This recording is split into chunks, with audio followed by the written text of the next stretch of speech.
આંગડિયા પેઢીઓને ખોટા નામથી પૈસા ટ્રાન્સફર કરાવીને પરત જમા નહીં કરાવતી આંતરરાજ્ય ગેંગના પર્દાફાશ કરી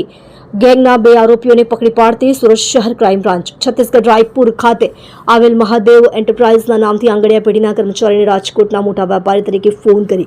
સુરત તથા વડોદરા ખાતે પૈસા ટ્રાન્સફર કરવાનું કહી અલગ અલગ સમયે કુલ ₹54,37,900ની રકમ સુરત અને વડોદરા ખાતે મંગાવી બાદમાં નાણાં નહીં ચૂકવી પૂર્વ આયોજિત ગુનાહિત કાવતરું રચીને ફરિયાદીની પેઢી સાથે છેતરપિંડી આચરેલ હોય આ બાબતે સુરત શહેર ક્રાઇમ બ્રાન્ચ 2023ની કલમ 318(461) મુજબનો ગુનો દાખલ થયેલ હતો।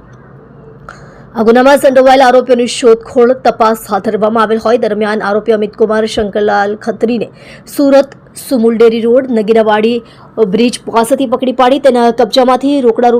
₹9,30,000 તથા મોબાઈલ ફોન નંગ 3 તથા 4 વ્હીલર ગાડી સહિત કુલ ₹12,71,000નો મુદ્દામાલ કબજે કરવામાં આવેલ તેમજ આરોપી અનિલ કુમાર ચમનલાલ મથરાણીને તેના વતન બદરખા તાલુકો ધોળકા જિલ્લો અમદાવાદ ખાતેથી પકડી પાડી કાયદેસરની કાર્યવાહી હાથ ધરવામાં આવેલ છે। તમે જોઈ રહ્યા છો માયાનગરી ન્યૂઝ ચેનલ દીપક ગુપ્તાની સાથે।